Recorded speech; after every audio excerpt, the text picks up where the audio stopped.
Los estudios de Best TV con Marco Tulio Gutiérrez. Él es candidato al Colegio de Abogados de Lima. Doctor Marco Tulio Gutiérrez, ¿qué tal? Buenos días. ¿Qué tal, Pedro?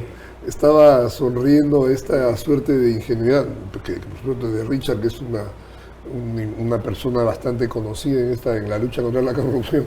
Decir, creímos en Vizcarra, mira, creímos en Toledo, hasta García fue anticorrupción para su segundo gobierno. En Humala qué difícil es caminar derecho, decía su esposa. Es decir, bueno, Pedro Pablo ya eso era el colmo, ¿no? Sabiendo su la puerta giratoria que hizo. Lobista permanente desde el primer gobierno de la UNDE y el tema del petróleo. O sea, bueno, ya quien votaba creyendo en una prédica anticorrupción, bueno, era un idiota perfecto, ¿no? Un idiota perfecto.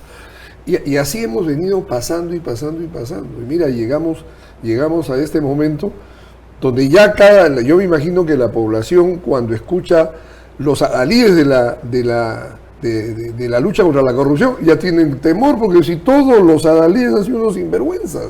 Pero doctor, a ver, ¿y podemos volver a ser idiotas perfectos creyendo que el Colegio de Abogados de Lima ahora sí podrá estar a la altura de las circunstancias? Porque tanta situación que pasa en el país, el último y único pronunciamiento que se conozca del Colegio de Abogados es cuando la Junta Nacional de Justicia suspendió a Patricia Benavides. Y luego Patricia Benavides, con presencia prista, es siendo recibida por vítores en el Colegio de Abogados. Bueno, es que ese es el problema de la falta de mecanismos institucionales dentro del propio colegio, ¿no? O sea, yo pienso de que en realidad se supone que si somos la voz, la conciencia jurídica de la comunidad, esta es una conciencia que tiene que hablar permanentemente, y no solamente de manera episódica como usted, Pedro, muy bien lo está diciendo. Después de un larguísimo silencio salen levantando el pañuelo a favor de Patricia Benavides. Y el pañuelo blanco aprista. Sí, era el que estaba en ese momento. Pero fíjate, en realidad el tema es de que el colegio tiene, mira, toda la fuerza teórica, académica de la juridicidad está en la membresía del colegio. O sea, sus 55.000 abogados hábiles son los que construyen el derecho todos los días, sea como asesores en el Congreso, en los organismos estatales, en el litigio, en la lucha por el logro de la justicia, como administradores de justicia. En todas las fases de la juridicidad estamos los abogados. Pero curiosamente hay una suerte de silencio sepulcral del Colegio de Abogados. Acuérdate cuando, bueno, tú eres muy joven, pero yo me acuerdo de cuando estaba pues Ferrero de decano, eran sus pronunciamientos, Raúl Ferrero Costa, impecables, de una independencia absoluta, porque lo que la gente espera y los abogados esperamos de nuestros directivos es independencia. No nos interesa entregarle el colegio a un partido político. Rechazamos terriblemente eso, que pueda ocurrir, sería terrible. Se espera, perdón, doctor Marco Tulio, se esperaba, por ejemplo, que la Junta se pronuncie en varias ocasiones, como en esta última situación de la Subcomisión de Acusaciones Constitucionales, anunciando que tomó la decisión de aprobar el informe de calificación para que se pueda remover a los integrantes de la Junta Nacional de Justicia y al mismo tiempo inhabilitarlo de 10 años de la función pública a cada integrante por una interpretación administrativa del límite de edad de uno de sus integrantes. Básicamente es un tema de índole administrativo, de interpretación para el Congreso. Es una suerte de falta muy grave que amerita su destitución. Pero la interpretación jurídica del Colegio de Abogados, ¿dónde está? Ninguna, es un silencio, porque en verdad el problema es pues cuando se tiene no como referencia la imagen de la justicia que todos conocemos, ¿no?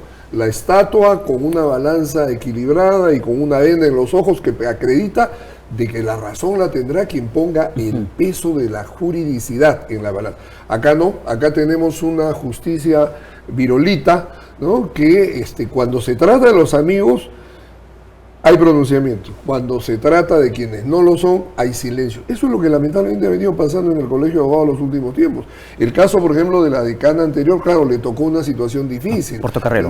Claro, a Marilena le tocó una situación de quedarse en el cargo porque no había a quien entregarle el cargo. Había gente que decía, pero ella debería irse. Y yo siempre le decía, ¿y a quién le entrega las llaves?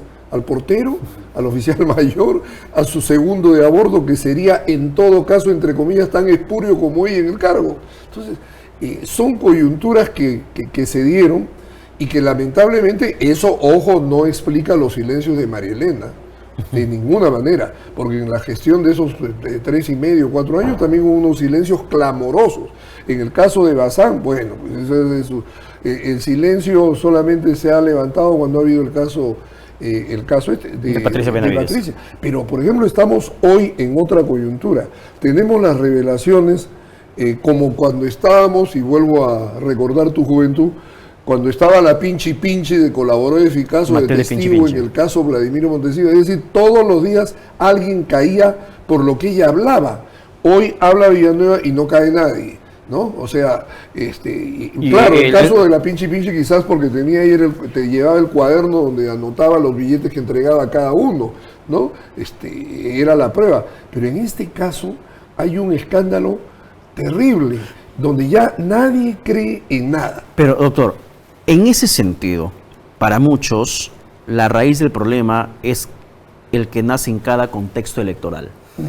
Que si nosotros mejoramos el mecanismo de elección, el sistema electoral de nuestro país, podríamos tener a gente mucho más proba que tome mejores decisiones en bien del Perú.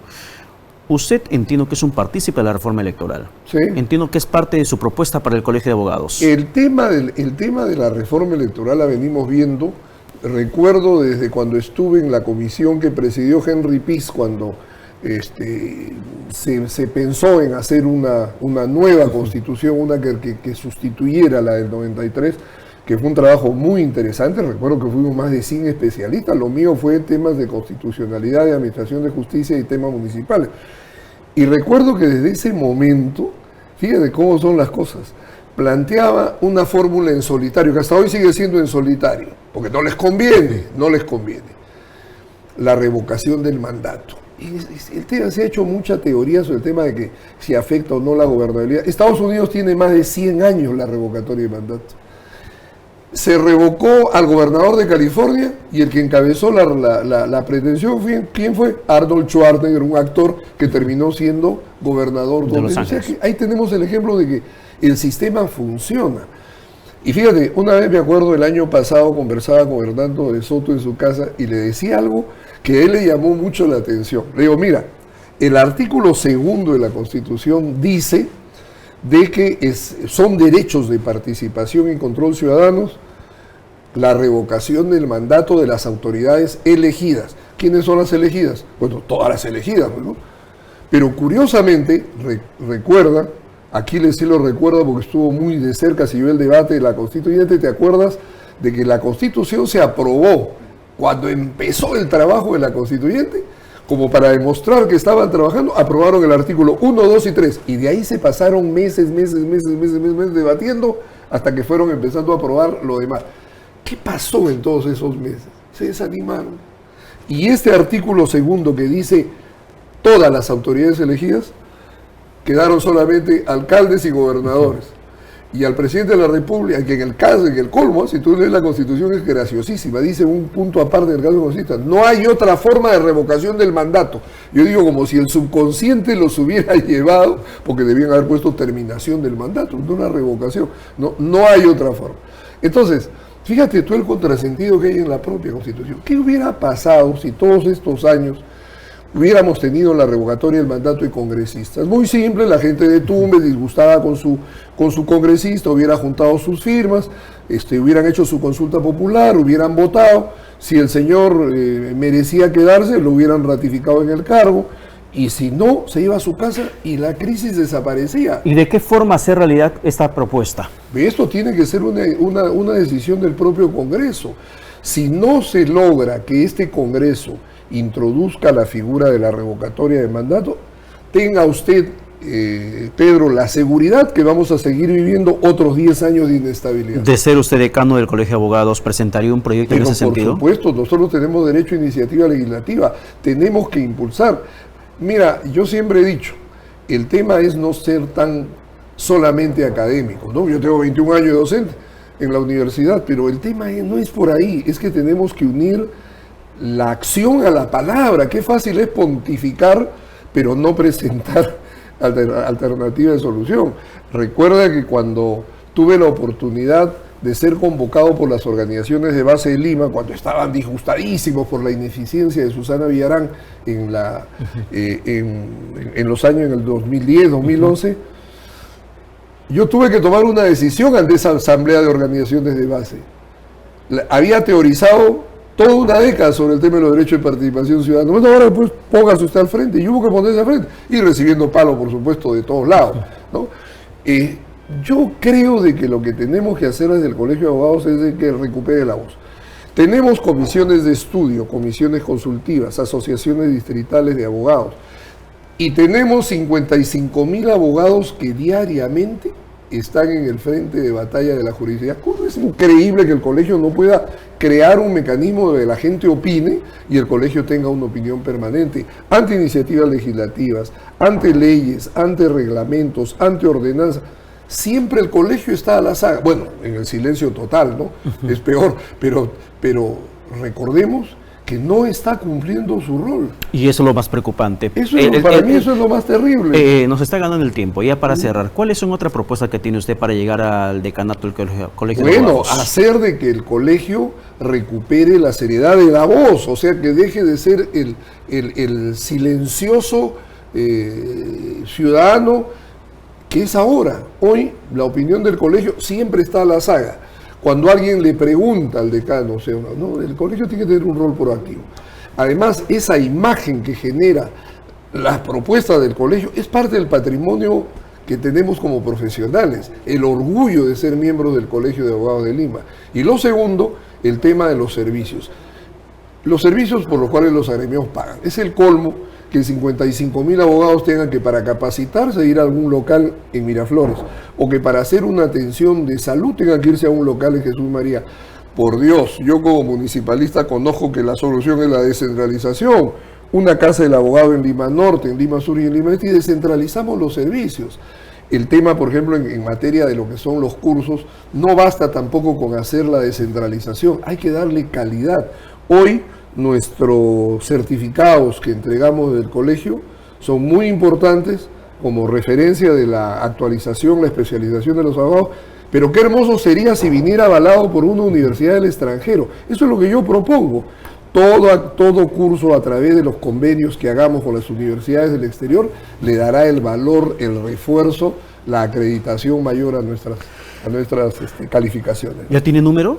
Sí, el número 19. Creo que tengo por acá un abanico que te traía, pero acá veo que este es un set que tiene tan buen aire acondicionado que pero de todas maneras te para la regalo el temperatura abanico de esos tiempos. Para la temperatura de esos. Uno para Aquiles, por favor, también está acá para Aquiles.